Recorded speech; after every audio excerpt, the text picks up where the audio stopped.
ছোটবেলায় আমরা রূপকথার গল্প শুনতে শুনতে ঘুমিয়ে পড়তাম।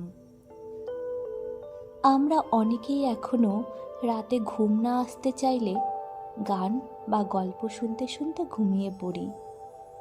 এই গল্পটি এমনভাবে তৈরি করা হয়েছে যাতে আপনাদের আরও তাড়াতাড়ি গভীর ঘুম চলে আসে।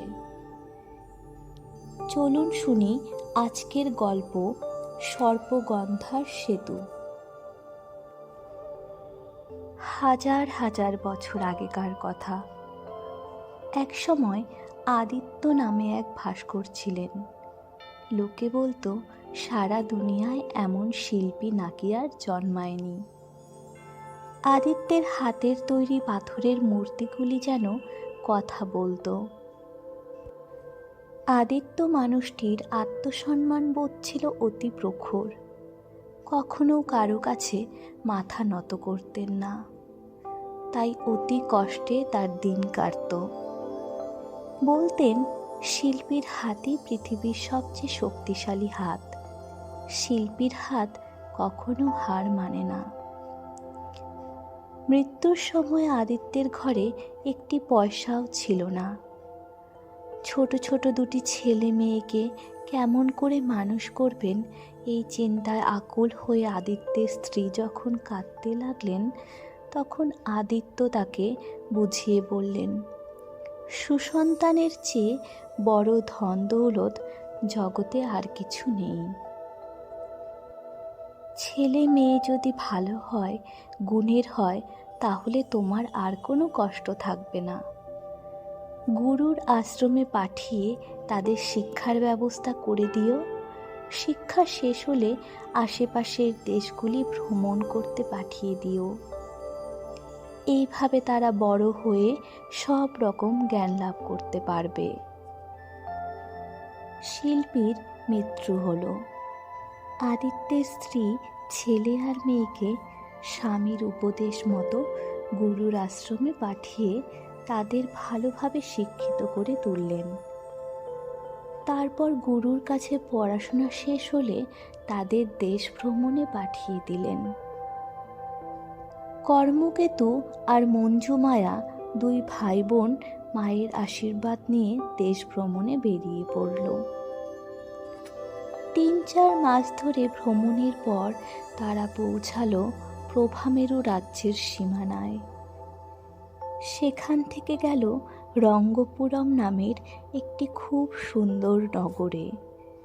সেই নগরের সমস্ত বাড়িঘর ছিল উজ্জ্বল শ্বেত পাথরের তৈরি। নগরের ঠিক মাঝখানে পাথরের একটা স্তম্ভের ওপর ছিল এমন একটা চকচকে উজ্জ্বল পাথর যে সেই পাথর থেকে দিনরাত নক্ষত্রের মতো চিকমিক আলো ছড়িয়ে পড়ত। নগরে জায়গায় জায়গায় ছোট ছোট দিঘি ছিল, আর সেগুলির চারধারে নানা রঙের ফুলের গাছ দিয়ে সাজানো বাগান ছিল। সেই সব বাগানে হরেক রকম সরস মিষ্টি ফলের গাছও ছিল। নগরের মাঝখান দিয়ে বয়ে যাচ্ছে সর্পগন্ধা নদী। নদীর জল গভীর চকচকে কালো। লোকে পারাপার করতে ভয় পেত। কর্মকেতু আর মঞ্জুমায়া নগরে পৌঁছল। দেখল সর্পগন্ধার তীরে অসংখ্য লোকের ভিড়। কিছু মানুষ বস্তা ভর্তি খাদ্যশস্য, কেউ কেউ বা শুকনো মেওয়া, কিশমিশ, বাদাম ভর্তি বড় বড় থলি, আর কেউ বা মধু ভরা কলসি নিয়ে একত্র হয়েছে। কিছু সদাগর রেশমি কাপড়ের বড় বড় গাঁট নদী তীরে বালুর ওপর রেখে নৌকার জন্য অপেক্ষা করছে। আবার অনেকে নদীর ওপারে মন্দিরে পুজো দিতে যাবার জন্য ব্যস্ত হয়ে এধার ওধার ছুটোছুটি করছে। নৌকা পারাপার করবার জন্য নৌকা মাত্র একটি, আর যাত্রী অপেক্ষা করছে অসংখ্য।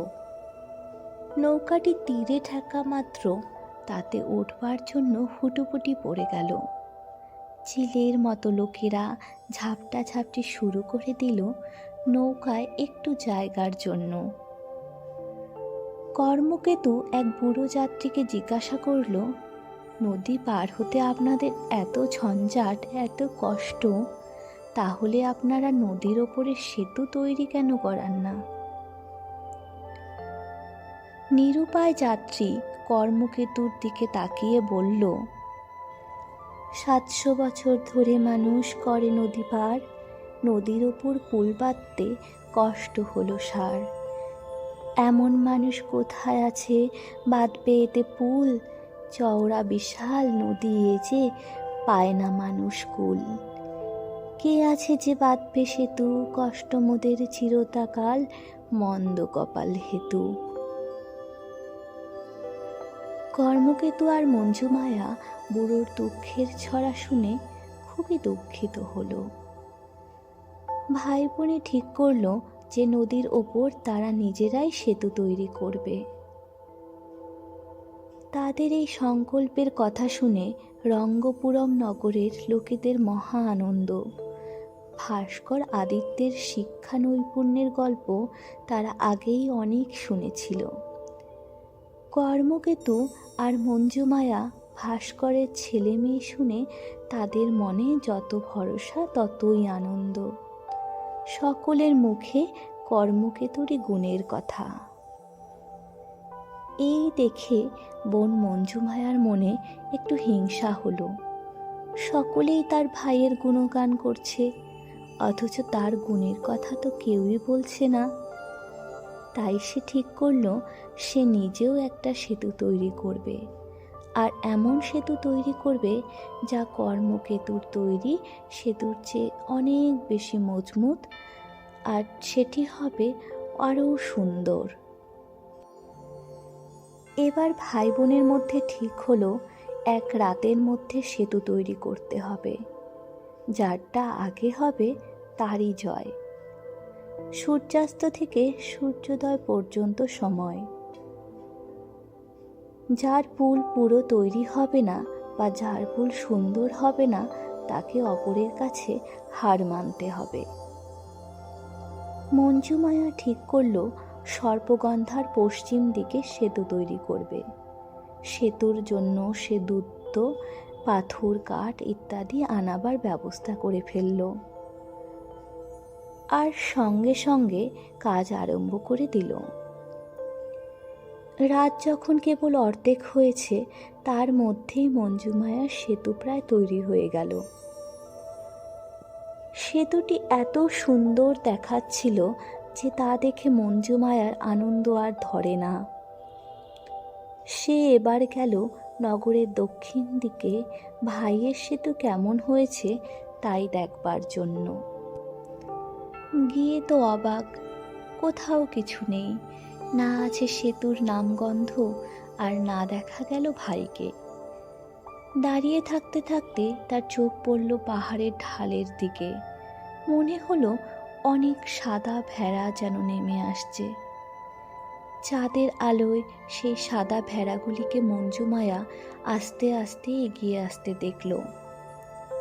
সে সেই ভেড়ার পালের দিকে দেখতে লাগলো। ভেড়ার দল আরও কাছে আসতে এবার সে দেখে অবাক হলো, এগুলো মোটেই সাদা ভেড়ার পাল নয়, শ্বেত পাথরের টুকরো। দূর থেকে সাদা ভেড়ার মতো দেখাচ্ছিল। মঞ্জুমায়া দেখল কর্মকেতু সেতু তৈরি করবার জন্য পাহাড় থেকে সাদা পাথর বয়ে নিয়ে আসছে। পাথরগুলি চাঁদের আলোয় বড় বড় হীরের টুকরোর মতো দেখাচ্ছিল, ঝিকমিক করছিল পাথরগুলো।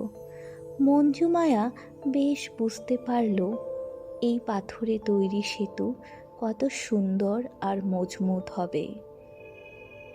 মঞ্জুমায়ার বড় চিন্তা হলো। সে এবার চটপট নিজের তৈরি সেতুর কাছে এসে সেতুটিকে আরও সুন্দর করবার জন্য কাজ আরম্ভ করে দিল। এবার সে সেতুর পাথরগুলির ওপর সুন্দর সুন্দর নকশা খোদাই করতে লাগলো। নানা রকমের রং বেরঙের ফুল বসালো পাথরের ওপর, যাতে কর্মকেতুর সেতুর চেয়ে তার সেতু দেখতে সুন্দর হয়। আর দেখতে দেখতে সেই সেতুর রূপ খুলে গেল। সমস্ত সেতুটি নানা রকমের সুন্দর সুন্দর কারুকার্যে ভরে গেল। নকশা খোদাইয়ের কাজ শেষ করে সে নিজের তৈরি সেতুটিকে আবার ভালো করে দেখতে লাগলো। সত্যি সেটি কত সুন্দর দেখাচ্ছিল। মঞ্জুমায়ার যেন বিশ্বাস হয় না যে তার নিজের হাতে তৈরি হয়েছে এই সেতু। সেতুর কাজ শেষ করে মঞ্জুমায়া আবার গেল ভাইয়ের সেতু দেখতে। কর্মকেতু সেতুটিও খুব সুন্দর দেখতে হয়েছে, প্রায় তৈরি। কেবল দুটো খিলানের ওপর শ্বেত পাথর বসানো বাকি আছে, আর সবই তৈরি। ভাইয়ের এই সুন্দর সেতুটি দেখে মঞ্জুমায়ার মাথায় এক দুষ্টু অভিসন্ধি এলো। সে নিজে মুরগির ডাকের নকলে আওয়াজ করে দিল, আর তাই শুনে ভোর হয়েছে ভেবে নগরের যত মুরগি ডাক দিতে লাগলো। ফলে যা হবার তাই হলো। ভোরবেলায় মুরগিগুলো ডাক দিচ্ছে। এবার সময় শেষ হয়েছে ভেবে কর্মকেতু খুব তাড়াতাড়ি যেমন তেমন করে পাথর দুটি থামের ওপর লাগিয়ে দিল। এভাবে ভোর হতে না হতে তার সেতু তৈরির কাজ শেষ করে ফেলল। ভোর হলো। রঙ্গপুরম নগরের লোকেরা সর্পগন্ধার ওপর এমন দুটি সুন্দর সেতু দেখে অবাক হয়ে গেল। কর্মকেতু সেতুটি খুব চওড়া আর বেশ মজবুত। সে সেতুর নাম রাখা হলো বড় পাথরের সেতু। মঞ্জুমায়া তৈরি সেতুটি ছিল ছোট ছোট পাথরে তৈরি, তাই তার নাম রাখা হলো ছোট পাথরের সেতু। ছোট পাথরের সেতুর পাথরের ওপর সূক্ষ্ম শিল্পকর্ম দেখে নগরের মেয়েরা কাপড়ে সেই নকশা তুলতে আরম্ভ করে দিল। সারা রাজ্য সেতু দুটির প্রশংসায় মুখর হয়ে উঠল। কর্মকেতু আর মঞ্জুমায়ার জয় জয়কার। আর এই সব দেখে দুষ্টু দৈত্য মুকুরের মনে খুব রাগ আর হিংসা হলো। মুকুরের একটা বড় দোষ ছিল, সে কারোরও সুখ্যাতি শুনতে পারত না, হিংসায় মরে যেত। তাই সে ঠিক করলো বড় পাথরের সেতুটাকে কোনো রকমে ভেঙে ফেলবে। এই ঠিক করে মুকুর দানব এক ব্যবসায়ীর বেশ ধরে ঘোড়ায় চড়ে শহরে এলো। ঘোড়ার পিঠে দুদিকে দুটো বড় বড় খালি বস্তা ঝুলিয়ে দিল। একটা বস্তার মধ্যে ভরল চাঁদ, আরেকটা বস্তার মধ্যে ভরল সূর্যকে। খুব ভারী হলো বস্তা দুটো, কিন্তু তবু তার মন ভরল না। এবার সে ঘোড়ার সঙ্গে জুড়ে দিল খুব বড় একটা ঠেলা গাড়ি, আর সেই ঠেলা গাড়িতে চাপালো অনেকগুলি সোনা আর রূপোর তক্তা। সেই ঠেলা গাড়িটা ঠেলবার জন্য মুকুর তার এক বন্ধু অরাগ দত্তকে নিযুক্ত করল। এইভাবে ভীষণ ভারী বোঝা নিয়ে মুকুর আর তার অরাগ দৈত্য বড় পাথরের সেতু ভাঙতে চলল। সেতুটার কাছে পৌঁছে মুকুর চেঁচিয়ে জিজ্ঞাসা করল, এমন সেতু কে তৈরি করেছে? এটা একেবারেই মজবুত নয়। কর্মকেতু মুকর দানবের কথা শুনে তার সামনে এসে রুখে দাঁড়ালো। মুকুর তাকে জিজ্ঞাসা করল, আমরা এ সেতুর উপর চড়ে নদী পার হলে সেতুটা ভেঙে পড়বে না তো? কর্মকেতু বুড়ো ব্যবসায়ীর কথা শুনে জোরে জোরে হেসে উঠল, হা হা হা, একটা ঘোড়া আর একটা ঠেলা গাড়ির ওজনে সেতু ভেঙে পড়বে? কর্মকেতু আবার হাসতে লাগলো। তারপর বলল, কত লোক তো এখনোই এই সেতুর ওপর দিয়ে নদী পার হয়ে গেল। সেতুর কিছুই তো হয়নি। আপনি নিশ্চিন্ত হয়ে সেতুর ওপর দিয়ে চলে যান আপনার ঠেলা আর ঘোড়া নিয়ে। এ সেতু ভাঙবে এমন হাতের তৈরি সেতু এ নয়। দুই দৈত্যই মাথা হেলিয়ে কর্মকেতুর কথা মেনে নিল। ঘোড়ায় চড়ে বুড়ো ব্যবসায়ীর বেশে মুকুর আর তার ঠেলাগাড়ি ঠেলতে ঠেলতে অরাক সেতুর ওপর দিয়ে যাত্রা শুরু করলো। একটু দূরে এগিয়ে যেতেই তাদের সেই ভারী বোঝার ওজনে সেতুটা কাঁপতে লাগলো। এই বুঝি ভেঙে পড়ে বড় পাথরের সেতু। তাই দেখে কর্মকেতু ঘাবড়ে গেল।